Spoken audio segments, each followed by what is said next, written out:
that pledge to you? Now, look, this is when the mainstream press goes, I don't want to hear it, I don't want to hear it, I don't want to hear it. There's no such thing as an indictment. What are your sources that there is no indictment? Now, I'm not telling you there's going to be an indictment. I'm telling you that unlike the Associated Press, we understand what journalism is. You don't know that there's not going to be an indictment. And then, again, there's such cheerleaders for Hillary Clinton. They can't help themselves. I'm going to give you examples from this particular story. But almost all the press is like, oh, no, there won't be one. Probably won't be one. Why are you talking about it? You seem to be rooting against her. No, it's not a matter of rooting against her or for her. You, especially Associated Press, are supposed to be objective. Not, hey, nobody in the Democratic Party wants an indictment, so the Associated Press will help them out by pretending that there is, what, no chance of an indictment? You can't possibly say that.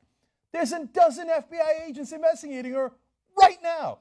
If there was a dozen FBI agents investigating you, you know what your chance of indictment would be? Approximately 99%. Now, I understand that it's a different situation and she's got a lot of power, right? But you're telling me that is not within the realm of imagination, so you're calling the election.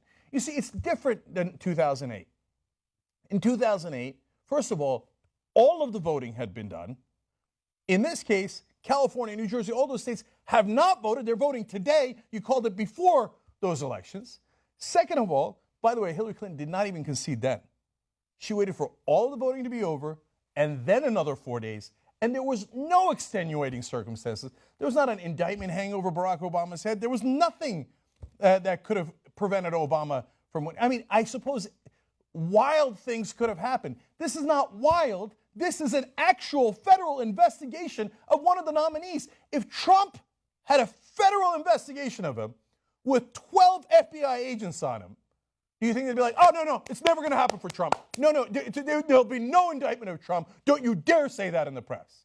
No, of course you would take that as a legitimate issue. So I'm asking you to ask yourself, the so-called reporters working at the Associated Press and all the mainstream press, why don't you have the same standard? Perhaps when you look at Donald Trump, you go, that's a guy who should be investigated. And I can't stand Donald Trump. I'm asking you to be unbiased like I'm being unbiased. If there was 12 agents after Bernie Sanders, you'd have crucified him. You know it. You already crucified him. There's headline after headline. Vox has a very good piece today on it, including headlines from Vox and all of the mainstream press. Bernie Sanders, back in April 2015, May of 2015, June of 2015, Bernie Sanders has no chance. Hillary Clinton is largely running unopposed. You all decided from day one that Bernie Sanders had no chance, and then he shocked you by closing a 50-point lead. You still didn't give him any credit. You found every reason to discount every election that's near Vermont. That state is too white. That state is too weird. That state has a caucus. That state is this. That state is that. And then you turn around and you count the superdelegates from day one to make it look like she has a 90-10 lead. And then at the end, right before California is going to vote, no, everybody wrap it up. Hillary Clinton is the anointed one, just like we told you all along. Bow your head. This is what we mean by the establishment press. Look, the amazing thing, look, she has a pledged delegate lead. She likely would have won anyway, but you couldn't help yourself. You couldn't help yourself. It's got to be the establishment. It's got to be. I'm not going to take any chances and have California embarrass us by voting in the wrong direction. Okay. So let me continue with Associated Press's horrible so-called journalism. They say superdelegates can change their minds. Since the start of the AP's survey in the late 2015, no superdelegates have switched from supporting Clinton to backing Sanders. So they acknowledge, oh yeah, they haven't voted yet, but ignore that.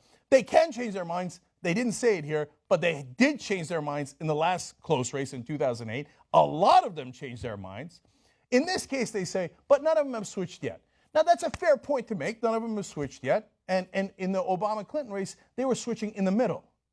But what you completely leave out of the equation is there's a giant thing hanging out there that would make a fairly important difference in changing their mind. If that didn't exist, if there's no looming possible indictment, and you let California, New Jersey, everybody else vote, and at the end of that, she's got more pledged delegates. It would have been over anyway. But no, not good enough, not good enough. I got to make sure I bury these people, right?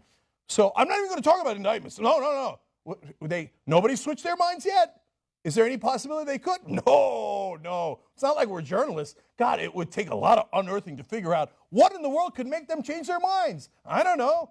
A dozen FBI agents? No, ignore that. What am I, a journalist?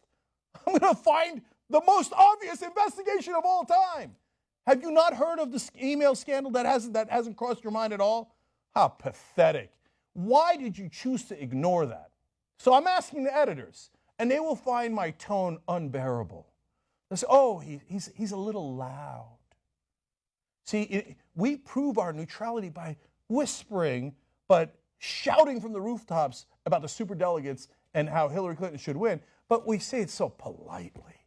So, okay, let me ask you politely, okay? Did none of your editors consider that there is a possible giant indictment of one of the candidates? Or did you consider it and think, well, it couldn't be because Hillary Clinton is the anointed one? So obviously, in Associated Press, maybe I'm wrong. Maybe you've got sources at the FBI or at the State Department, at the Justice Department, who say, oh, yeah, we rigged it. Don't worry. The investigation is a sham. My God, write that article. If you got that source, aren't you journalists? Write the article. Oh, no, what? Oh, you don't have a source telling you that there's no investigation or that the investigation is a sham. You decided to ignore it because you wanted to declare Hillary Clinton the winner. Okay. They explain she leads Sanders by more than 3 million cast votes. That's actually misleading. By 291 pledged delegates, that's true. And by 523 superdelegates, she won 29 caucuses and primaries to his 21 victories. Now, most of that is largely true. The 3 million votes is a little misleading because it counts caucuses and primaries as apples to apples, but there's a lot less people who vote in caucuses. He won more of the caucuses. But overall, she's got more votes. She's got more pledged delegates. You didn't have enough patience to wait 2 more days. No. We have to care about, appearances and to make sure that Sanders is dispensed with already before the meddlesome people vote, okay? So now let's look at how they frame things to get a sense of their bias, that I'm positive that they're unaware of, right? So here's one part of the article. They say, many superdelegates expressed a desire to close ranks around a nominee who could defeat Trump in November. But wait a minute, if you want a nominee who could defeat Trump in November, Bernie Sanders polls better against Donald Trump in every single poll, and he has so for the last 6 months, and often by double digits, meaning doing better than Hillary Clinton by double digits in those polls. But the superdelegates tell you that, Hillary Clinton would be the nominee that we need to close ranks around because she's going to do better against Trump. Somebody hand me a pen. I'm a stenographer, not a journalist. I'm going to write that down like it's true. Where's all your articles about how Bernie Sanders is the more electable candidate based on numbers, based on facts, based on math? No, none of those articles. Only talking about delegate math. Okay, they say, when Clinton launched her campaign last April, she did so largely unopposed, having scared off more formidable challengers by locking down much of the party's organizational and fundraising infrastructure. Vice President Joe Biden, seen as her most threatening rival, opted not to run in October. They're still saying it. So now they acknowledge later, yeah, Bernie Sanders, good run, old chap. Very cute of you. Pat on the head. But they say, the bigger rivals like Joe Biden that could have actually given her trouble didn't enter. And all you had was Bernie Sanders. He's a liberal. Of course we're not going to support a liberal. We're not going to tell you that he's got any chance at all. We're going to say she was largely unopposed. Joe Biden had no chance of winning this election. Joe Biden is weak sauce Hillary Clinton. He's also part of the establishment. That's why Martin O'Malley got his ass handed to him. They're all establishment. And if you want establishment, you vote for Hillary Clinton. The only person who had a chance of winning, which, by the way, this program said all the way back in 2013, was a non-establishment candidate like Bernie Sanders. That's exactly what we said on the show, and we were right and they were wrong. He had a real chance, but they loaded the table against him all throughout. But the thing is, even if they didn't load the table, she might have won anyway. But no, no, no, no. Don't take any chances. The opposition must be crushed. They don't even exist. Okay. Now, more to their framing of the issues. This is how they started the article. Listen to this language. Striding into history, Hillary Clinton will become the first woman to top the presidential ticket of a major U.S. political party, capturing commitments Monday from the number of delegates needed to win the Democratic nomination. I don't remember any articles about Bernie Sanders striding into history as the first Jewish presidential candidate who had a real shot at winning. I don't remember anything about Donald Trump being, again, I can't stand Donald Trump. That isn't the point. The point is to be fair to all the candidates. I don't remember him striding into history, but when it's Hillary Clinton, the one beloved by the establishment, she's striding into history as the first ever woman. Now, this is now the third mainstream outlet in 3 days to talk about historic. Everybody wrap it up. Bernie Sanders, why are you still in the race? Because this is historic. So I was on CNN. They asked me on CNN, hey, why aren't you celebrating Hillary Clinton being the first woman of a candidate of a major U.S. party? Okay, that's one question. Then the New York Times asked Bernie Sanders the next day, isn't it sexist of you to stay in the race since it is going to be a historic win for a woman? Okay, that's two mainstream outlets. Now, Associated Press says, historic, striding into history, first woman. But they're not asking Bernie Sanders to leave. The Associated Press did something a little worse. They told Bernie Sanders that he no longer has a chance. They ended the race for him. Now, that's what the press says. That's not reality. That's just what the press is trying to get you to believe so you don't vote. So, and why do I say it's not reality? Even they will concede. That's true. I mean, the superdelegates haven't voted. They vote on July 25th. That's still a month and a half away. A lot of things could happen in a month and a half. It hasn't actually happened. The press might have told you it happened. That didn't mean that it actually happened. See, there's a disconnect between facts and what is reported, because one of the pressures is, I got to be first. I got to be first. Really? Why? Why do you have to be first? In the old days, you had to be first because the other paper might not have made it to print on time, or one of the television stations might not have picked up on an assassination and you would have it and everybody would tune into your station. Today, the minute you print it, everyone else has it. There's no advantage to being first. You're just trying to be first because, oh, I got my inside sources from the establishment. The Clinton camp handed me these super delegates, and now I counted them. I'm first. No, that means first is sucking up to the establishment who you call inside sources. Okay. Now, one more from the article to give you a sense of where they were. Clinton's rise to presumptive nominee, they explain, arrived nearly 8 years to the day after she conceded her first White House campaign to Barack Obama.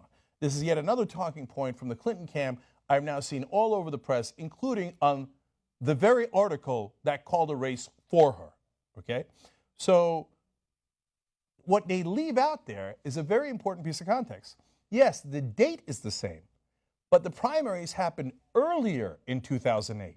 So at this date, all the primaries were over, all the voting was over, and Hillary Clinton had waited 4 extra days before conceding. So, and there was nothing hanging over Barack Obama's head. No extraordinary circumstances.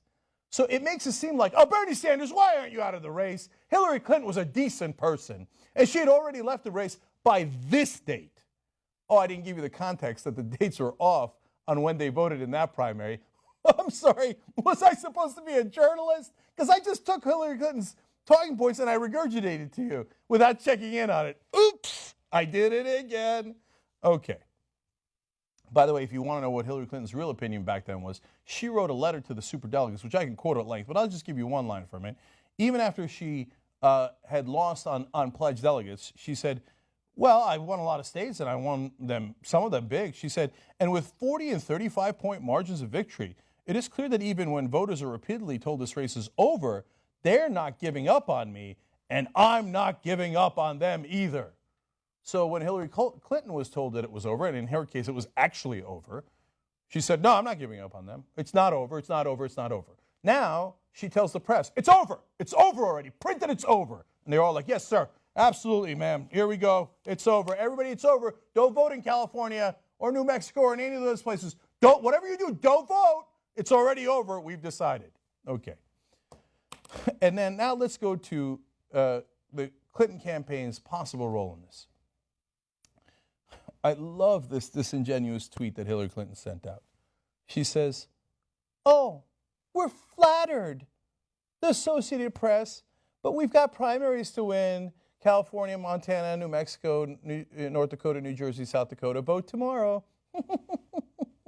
Oh, us? Oh, you were doing a superdelegate count? Oh, we didn't know that. Oh, wow, that took us by surprise. Now, really? The Clinton campaign didn't know the Associated Press was doing a superdelegate count, and in that count, they were going to go over the top the day before the voting? Please, please don't call yourself a political reporter if you believe that. Of course, the Clinton campaign is vigilant. I give them credit for it. They know each superdelegate, which way they're voting, or if they're undecided. They have a list of that.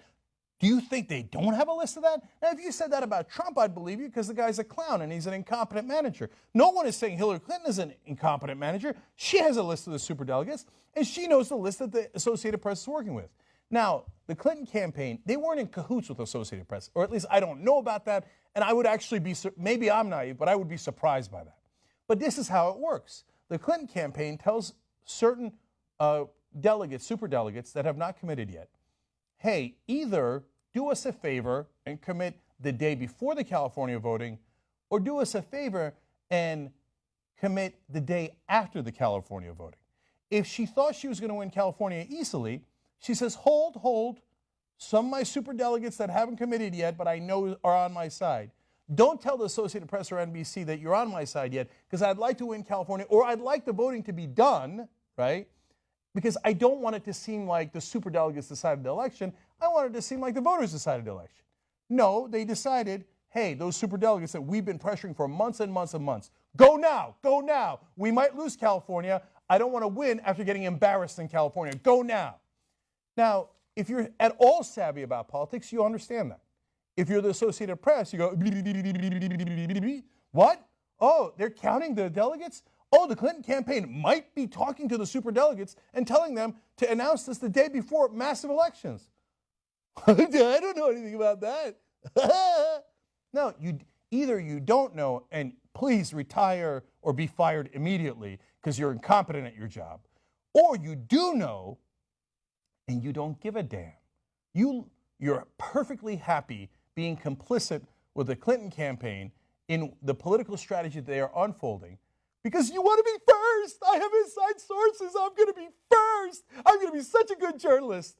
I have all these establishment sources who told me to print this stuff, and I printed it word for word. She's going to be historic. Aren't I a wonderful journalist? I believe that a lot of Americans believe you are not wonderful journalists. And what you did was you alienated millions of voters today, millions of Americans. Now, it's a double loss, both for the mainstream press, who lose credibility yet again, and also for the Clinton campaign. They can't help themselves. If you actually were savvy politically, and they think they're so savvy. Oh, I counted all the superdelegates. Oh, I did it the day before the California voting.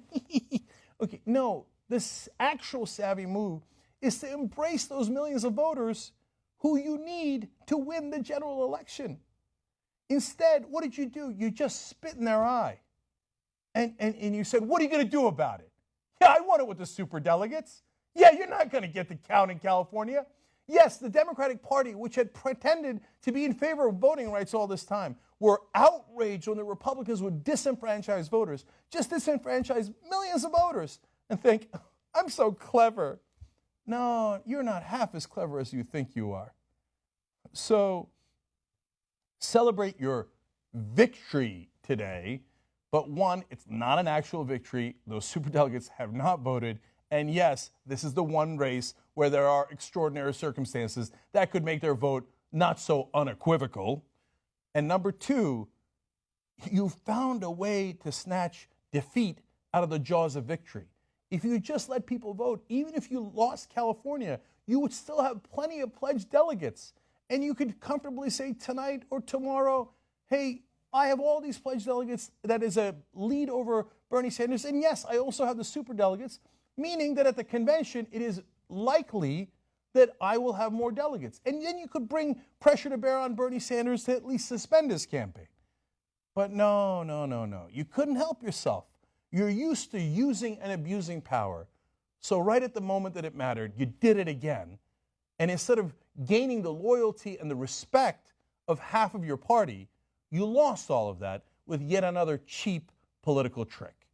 Congratulations, mainstream media and the Clinton campaign. Mission accomplished. By the way, they will see all this and they'll say, oh, sore losers. The superdelegates decided it, so what? Sore losers. Yeah, we win. Yeah, enjoy your victories. They might not be as victorious as you think you are.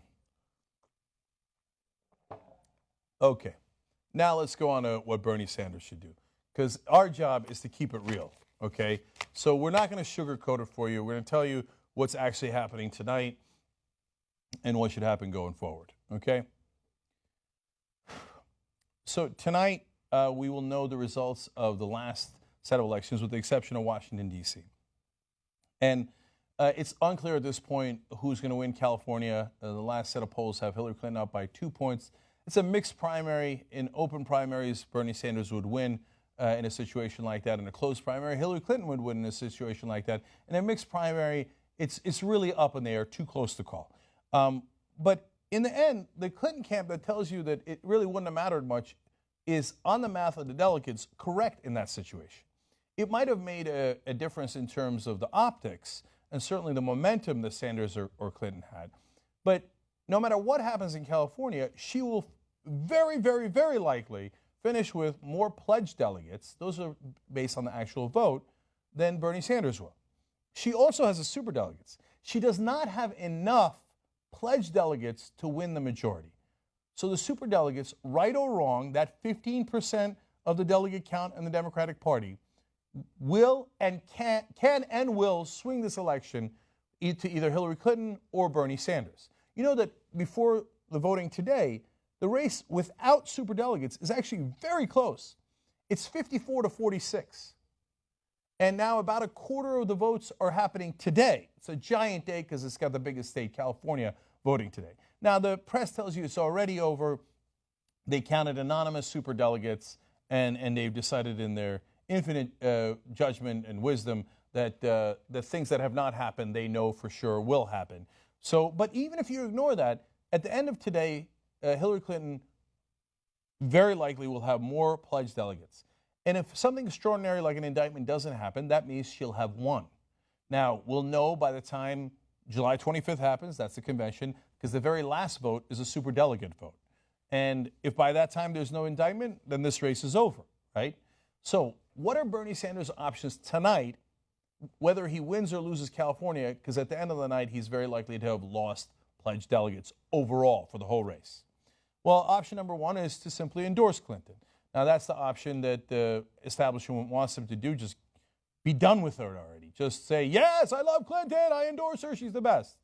Option two is to suspend his campaign, but say that he reserves the right to fight on if something extraordinary happens.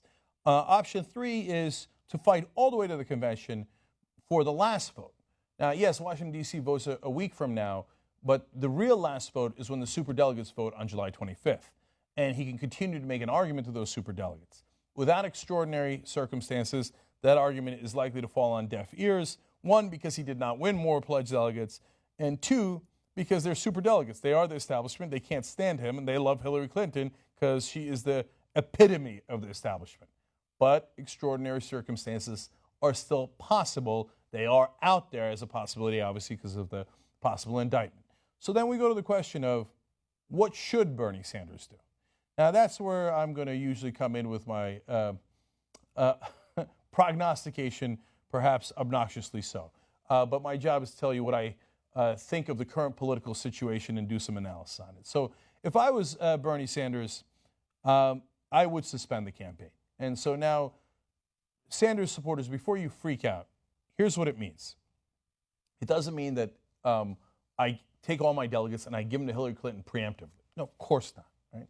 And it doesn't mean like when Jeb Bush suspends his campaign, he's not actually suspending it. That's just for legal reasons because he's got to make up some of the money that he raised and be able to give it back, etc. No, but he's done. His campaign is done. In this case, it would be a literal suspension of the campaign. I am not going to continue to run against Hillary Clinton because there aren't any elections left other than the superdelegate election at the convention. So for the moment being, I am suspending the campaign. Okay, then the second thing I would do is I would reserve the right to re-enter the race. Now, why do I reserve that right? If I was Hillary Clinton in 2008, I might have technically done that with Barack Obama, because you never know, right? But in all effect, we knew that she had lost in 2008, and there was no giant event that could throw a wrench into that, right? But in this case, we do have a giant monkey wrench hanging out there. It's called an indictment on the email scandal. Again, I know I'm tired of the establishment telling me that they either have secret sources inside the FBI, but they're just withholding them from us, or they just think that an indictment is not possible for reasons they never explain. No, even though there's an investigation, don't be silly children. The powerful are above the law. Don't you know that already? And maybe they're right about that, but I don't know it. And so we have the one situation here where a campaign can say, yeah, you know what? If you get indicted and you're arrested, yes, I reserve the right to re-enter the race. That's what suspending my campaign means. And in the meanwhile, does that mean I go quietly into that good night? Hell no. If I'm Bernie Sanders, I fight for progressive values from this day to the end of my days. And that certainly includes from this day to the convention.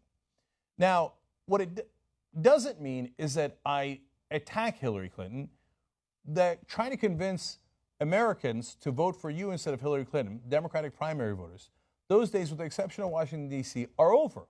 They end today. So you don't need to make a political case against Hillary Clinton. Now, you know me. That doesn't mean falling in line. That doesn't mean fawning over Hillary Clinton. That doesn't mean changing any of your policy positions. And that certainly doesn't mean to say, oh, yes, I will now tell you things that I know are not true, which is that Hillary Clinton will bring you great change and she will just challenge that establishment and fight for you. No, it doesn't mean that. But it does mean, honestly, for political reasons, that you're not going to continue to challenge Hillary Clinton politically, okay? But there is one guy in the race you can challenge, Donald Trump. So I would say if I was Bernie Sanders tonight, yes, she has the pledged delegate lead. Yes, I reserve the right to re-enter the race. But for the moment being, I'm done going back and forth between Hillary Clinton. From this day forward, I fight for progressive values as I have for the last 40 years. That's why I got to where I am today, because I am your progressive champion.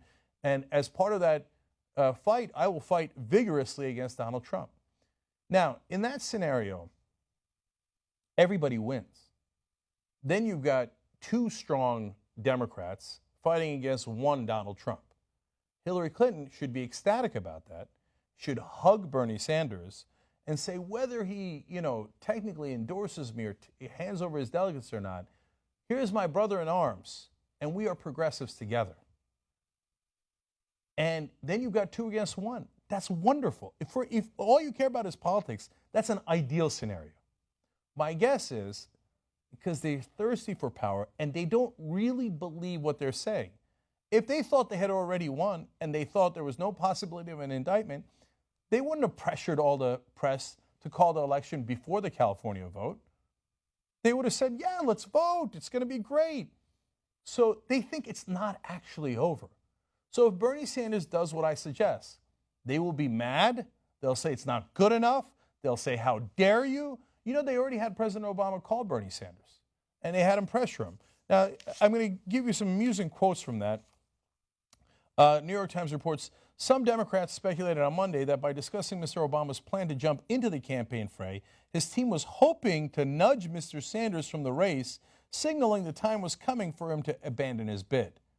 So the White House has already said, hey, Bernie, it's time to go. And the White House likely, President Obama is in New York tomorrow on Wednesday. Hillary Clinton's campaign headquarters are in New York and Brooklyn. So, and the White House press secretary has already hinted at it. Likely, President Obama will endorse Hillary Clinton tomorrow, and we'll start getting on the campaign trail. Now, I'm amused by the last part of this.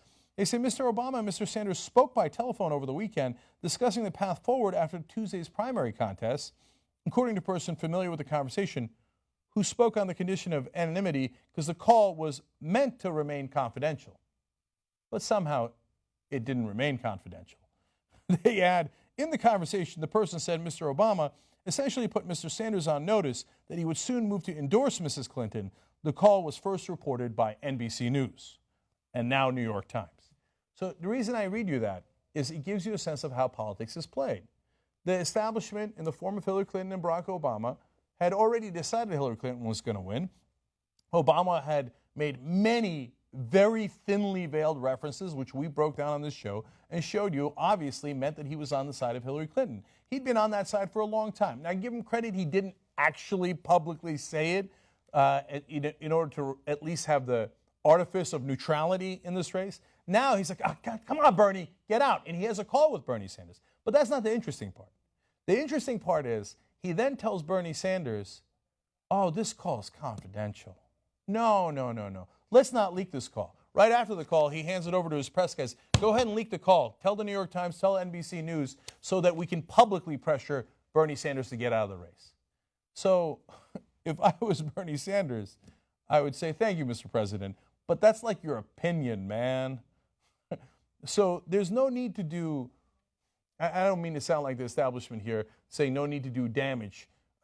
You fight for progressive values, but what I'm saying is the conversation about attacking Hillary Clinton on X, Y, and Z issues, there's just literally no need for it because you're not running against her anymore. By the way, I'm talking about this in terms of what I would do if I was Bernie Sanders. Me, as the host of the Young Turks, I'm going to continue to point out everything that is right and wrong with Hillary Clinton, Donald Trump, and any other politician.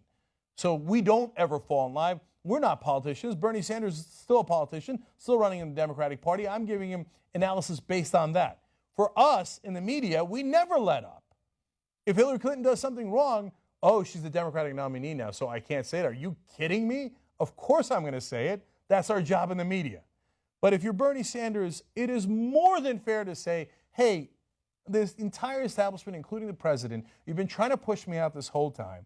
It's super obvious. You tell me you're not going to leak something, then you leak it immediately in the most brazen and obvious way. You tell me I have to hand over all my delegates to Hillary Clinton because the race is already over. If the race is already over, why do I have to hand over my delegates? So no, I'm not handing over my delegates. I'm suspending the campaign, and I'm going to attack Donald Trump, and I'm going to make a positive case for progressive values. If you don't like that, there's something wrong with you. If we're going to unify, we don't have to unify behind a cult of personality or a specific politician. Why don't you come towards us and unify around progressive priorities?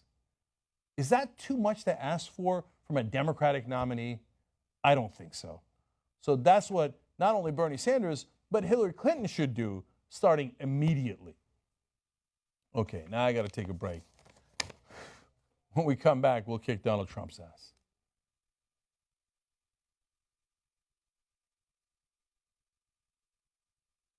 Welcome to our members-only postgame.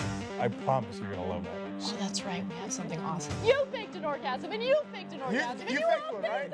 No, none of the guys? No. It's easy. Things I do when I'm high. You want to do it? Do it. If you don't want to do it, don't do it. You don't destroy ISIS. It's just going to pop up as something else. She bet someone else, well, that bitch had it coming. You can only have sex with the same person so many times. I'm going to show you a video I shot while high. I'm kidding. I'm doing fine. That's in the post game.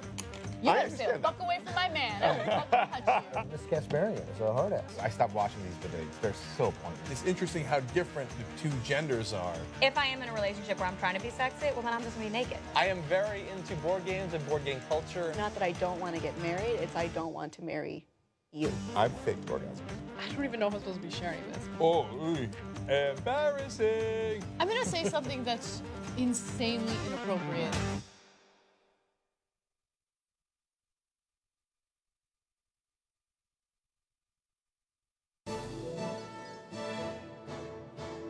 When news breaks, don't worry. I have news insurance. We'll get a full replacement.